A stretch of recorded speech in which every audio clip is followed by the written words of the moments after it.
Selamat malam kepada yang terhormat Bapak Bonda Siswa Putra, MKOM, selaku dosen mata kuliah implementasi dan testing. Kami dari kelompok 6 dari kelas 2023D akan menjelaskan mengenai dasar-dasar dari testing. Berikut ini merupakan hal-hal yang akan dibahas dalam presentasi kami.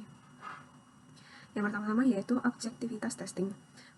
Objektivitas dalam pengujian perangkat lunak mencakup dalam berbagai aspek penting, yaitu verifikasi, yang dimana memastikan bahwa perangkat lunak berfungsi sesuai dengan spesifikasi yang telah ditetapkan. Lalu validasi, yang dimana memastikan bahwa perangkat lunak memenuhi kebutuhan dan ekspektasi dari pengguna. Lalu deteksi error, yang dimana mengidentifikasi dan memperbaiki bug untuk meningkatkan stabilitas dan keandalan sistem. Lalu pencegahan kesalahan, yang dimana mengumpulkan informasi dari error sebelumnya untuk mencegah terulangnya kesalahan di masa mendatang.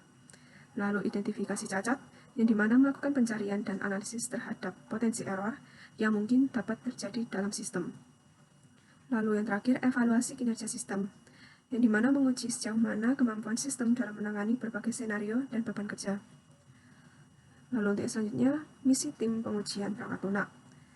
Yang pertama yaitu meminimalkan risiko kegagalan proyek, yang dimana melakukan pengujian menyeluruh untuk mengidentifikasi potensi masalah sejak dini, sehingga dapat mengurangi risiko kegagalan dalam implementasi sistem. Lalu, evaluasi dan pelaporan kualitas produk, menilai performa, keandalan, serta kesesuaian perangkat lunak dengan spesifikasi dan kebutuhan pengguna.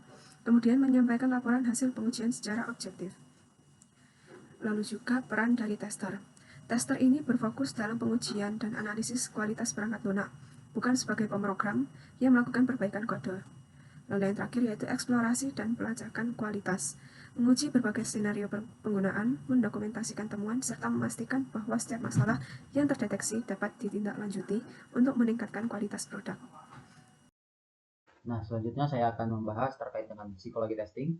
Yang pertama, developer bertugas membangun, tester bertugas menghancurkan. Nah, masuk dari kalimat ini, developer itu memiliki peran untuk membuat dan mengembangkan aplikasi atau perangkat lunak. Sebaliknya, tester ini memiliki peran untuk bisa mengidentifikasi kelemahan atau kegagalan dalam perangkat lunak atau aplikasi tersebut melalui berbagai pengujian. Yang kedua, tester harus membuktikan bahwa kode bisa gagal. Jadi tugas utama dari tester ini adalah menemukan titik lemah dalam kode yang telah dibuat yang berpotensi terjadinya kegagalan atau adanya bug pada sistem. Kemudian yang ketiga, jika tester hanya membuktikan bahwa kode berjalan, berarti tester gagal dalam tugasnya. Nah, maksudnya jika tester ini hanya fokus untuk memastikan bahwa perangkat lunak itu berfungsi sebagaimana mestinya, berarti dia tidak menjalankan tugasnya secara efektif. Nah, jadi pengujian yang efektif itu harus ada juga upaya untuk menemukan di mana kode ini dapat gagal dan bukan hanya membuktikan bahwa kode berfungsi sebagaimana mestinya. Kemudian yang keempat, tester harus memiliki pola pikir destruktif untuk menemukan bug. Dan masuk pola pikir destruktif ini adalah tester itu harus memiliki pemikiran yang kritis untuk mengidentifikasi bug atau masalah dalam perangkat lunak dengan mencoba berbagai pengujian. Kemudian bagian selanjutnya, prinsip-prinsip testing. Yang pertama, testing yang sempurna atau keseluruhan tidak mungkin dilakukan. Nah, ini karena tidak praktis karena ada keterbatasan waktu dan sumber daya. Oleh karena itu, pengujian ini difokuskan pada area yang paling berisiko atau yang paling penting untuk memastikan kualitas perangkat. Kemudian yang kedua, testing merupakan pekerjaan yang kreatif dan sulit. Nah, jadi pekerjaan tester ini memerlukan kreativitas dan pemikiran yang kritis untuk mengidentifikasi kelemahan atau kegagalan sistem. Kemudian yang ketiga, testing dilakukan untuk mencegah error, bukan hanya menemukan. Nah, jadi pengujian ini juga bertujuan untuk mencegah munculnya masalah yang sama di masa yang akan datang. Jadi ini akan juga membantu dalam pengurangan biaya perbaikan. Kemudian testing berbasis pada risiko. Pengujian ini difokuskan harus pada area yang memiliki risiko yang tinggi terhadap kegagalan. Kemudian testing harus direncanakan. Nah, pengujian yang efektif ini memerlukan perencanaan yang matang, seperti strategi pengujian, penjadwalan, ataupun penetapan sumber daya. Kemudian yang terakhir, testing ini harus dilakukan secara independen. Nah, maksudnya testing ini sebaiknya dilakukan oleh orang yang tidak terlibat dalam pengembangan perangkat lunak atau aplikasi, supaya analisis yang dihasilkan pun lebih objektif. Kemudian bagian selanjutnya isu testing. Isu-isu dalam testing ini yang pertama, sistem sering mengandung bug, testing sering dianggap mahal dan menyita waktu, kurangnya perhatian manajemen terhadap pentingnya testing, testing belum dianggap sebagai karir yang menjanjikan, teknologi yang terus berkembang menambah tantangan testing. Kemudian bagian selanjutnya testabilitas software. Yang pertama ada operability. Operability ini adalah software yang stabil dan lebih mudah untuk dites. Kemudian ada observability, artinya semua variabel dan kondisi sistem harus bisa diamati. Kemudian controllability, tester ini harus dapat mengontrol kondisi sistem. Kemudian simplicity, software ini harus lebih sederhana dan lebih mudah dites. Kemudian stability, perubahan minimal untuk mengurangi gangguan testing. Kemudian yang terakhir understandability, dokumentasi dan desain yang jelas memudahkan testing. Oke, selanjutnya saya akan membahas tentang biaya testing. Biaya dalam pengujian perangkat lunak atau software mencakup berbagai aspek yang berperan dalam menjaga kualitas sistem. Pertama, kita perlu memahami bahwa biaya testing mencakup berbagai hal, seperti pelatihan staf, inspeksi kode, dan otomatisasi pengujian. Jadi, kita perlu menginvestasi di awal supaya testing berjalan dengan baik dan benar. Testing yang baik dapat mengurangi resiko kesalahan besar di kemudian hari. Nah, jika testing tidak dilakukan dengan baik, kesalahan atau bug bisa muncul setelah produk dirilis. Kemudian biaya yang dikeluarkan bisa jauh lebih besar. Selain itu, perbaikan bug pada tahap akhir tidak hanya memakan waktu dan sumber daya, tetapi juga bisa menyebabkan kehilangan kepercayaan pelanggan pada produk kita dan bahkan resiko hukum jika sistem melanggar atau tidak sesuai standar yang berlaku. Oleh karena itu, kita harus menyeimbangkan biaya testing dengan dampak dari defek. Menghilangkan defek sejak dini jauh lebih murah dibandingkan memperbaikinya nanti. Semakin cepat kita menemukan defek, maka semakin murah biaya perbaikannya. Itulah mengapa strategi seperti pengujian sejak tahap awal pengembangan sangat disarankan untuk mengurangi resiko dan memastikan efisiensi. Jadi intinya, investasi dalam testing yang baik bisa menghemat biaya besar di kemudian hari dan memastikan produk yang kita buat lebih berkualitas. Selanjutnya yaitu siklus hidup software. Seperti yang kita tahu, pengujian software adalah bagian penting dalam pengembangan perangkat lunak untuk memastikan bahwa aplikasi atau sistem yang dibuat bekerja dengan baik dan bebas dari kesalahan sebelum dirilis ke pengguna.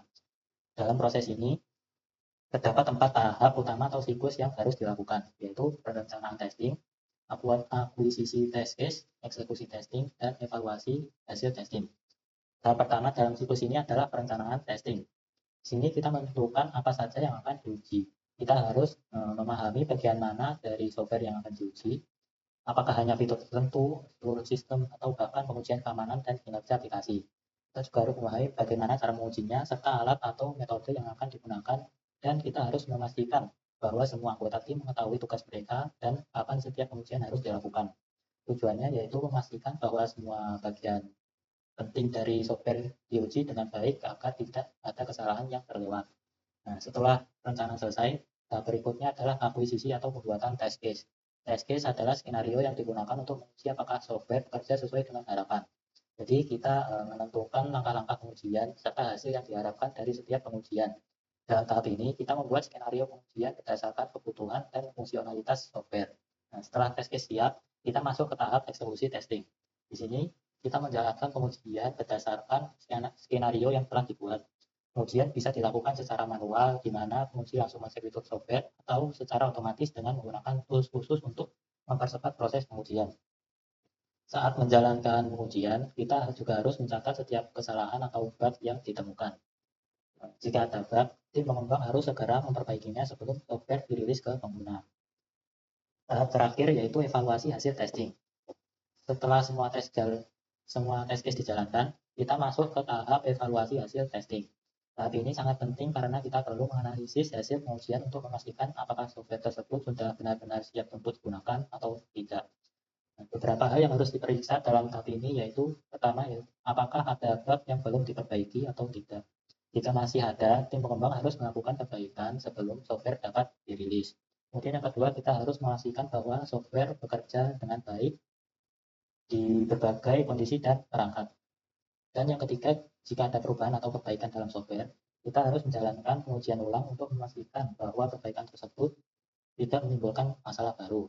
Dengan melalui keempat tahap ini, kita bisa memastikan bahwa software yang dikembangkan berkualitas tinggi, aman, dan sesuai dengan kebutuhan pengguna.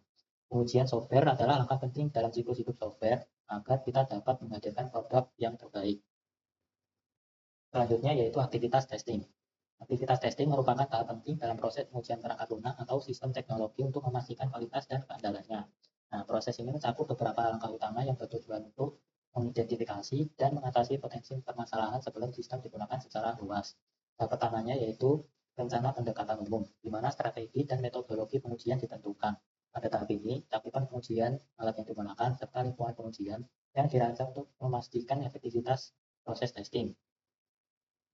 Dengan perencanaan yang matang, kita bisa memastikan proses testing berjalan efektif dan efisien. Selanjutnya yaitu dilakukan penentuan objektivitas testing, yaitu artinya pengujian harus dilakukan secara objektif, berbasis data, dan sesuai dengan standar yang telah ditetapkan. Dengan pendekatan ini, tim penguji dapat memastikan bahwa hasil penguji mencerminkan kondisi sebenarnya dari sistem yang diuji.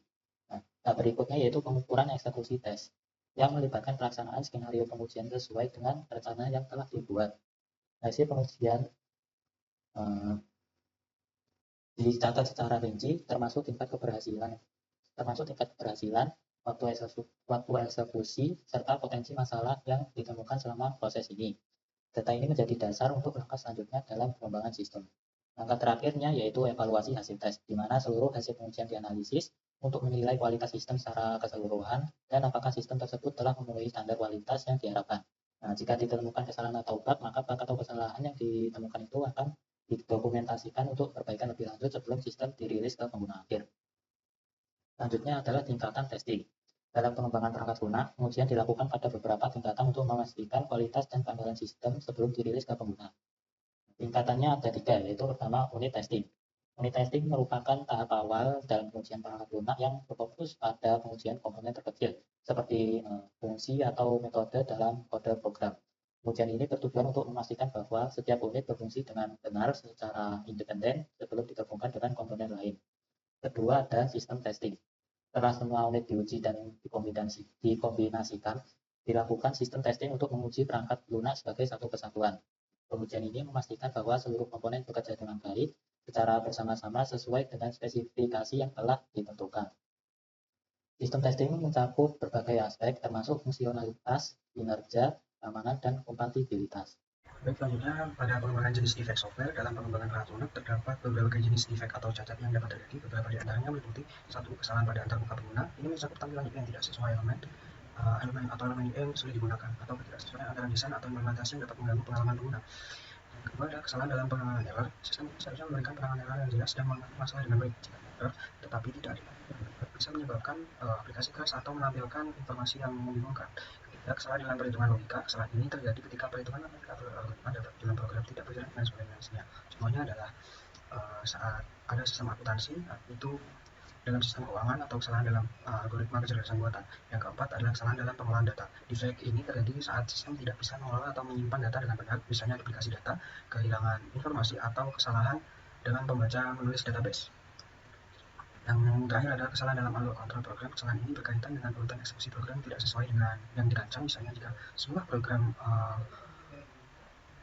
berjalan setelah verifikasi pengguna, tetapi malah bisa diakses tanpa login. Itu merupakan defek dalam alur kontrol. Yang kedua yaitu penyeimbang biaya testing. Dalam pengembangan software, testing harus dilakukan dengan perencanaan yang matang agar tidak terjadi pemborosan biaya, tetapi tetap efektif dalam mengurangi defek. Setelah testing yang terlalu sedikit dapat meningkatkan risiko error yang besar, atau kurang menyeluruh. Defek yang tidak terdeteksi bisa menyebabkan kegagalan sistem saat digunakan oleh pelanggan yang dapat merusak reputasi perusahaan. Lalu perlu alokasi biaya yang seimbang antara testing dan perbaikan defek.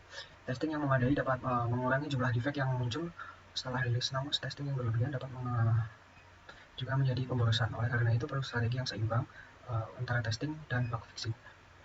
Testing yang baik mencegah kerugian kemudian hari. Dengan melakukan testing yang efektif, kita dapat menghindari biaya tambahan akibat perbaikan besar masa mendatang. Software yang dirilis dengan kualitas tinggi akan mengurangi risiko klaim garansi, kehilangan pelanggan, atau kebutuhan maintenance yang mahal. Yang terakhir yaitu kesimpulan daripada presentasi kami, yaitu dari pembahasan tadi dapat disimpulkan bahwa testing adalah elemen krusial dalam pengembangan software. Tanpa testing, perangkat lunak idealis bisa memiliki banyak masalah dan berdampak pada pengguna dan bisnis secara keseluruhan. Membantu meningkatkan kualitas dan mengurangi risiko kegagalan dalam proses testing yang terstruktur, defek dapat mengidentifikasi lebih awal sebelum perangkat lunak digunakan secara luas, sehingga kualitas lebih terjamin. Testing perlu dilakukan secara terstruktur dan sistematis. Testing harus mengikuti metodologi integration seperti unit testing, integration testing, dan user acceptance testing, agar semua aspek perangkat lunak dapat diperiksa dengan baik. Investasi dalam testing dapat menghemat biaya jangka panjang. Meski testing membutuhkan biaya di awal, manfaatnya lebih besar karena dapat mengurangi biaya perbaikan kehilangan pelanggan akibat software yang tidak berfungsi dengan baik.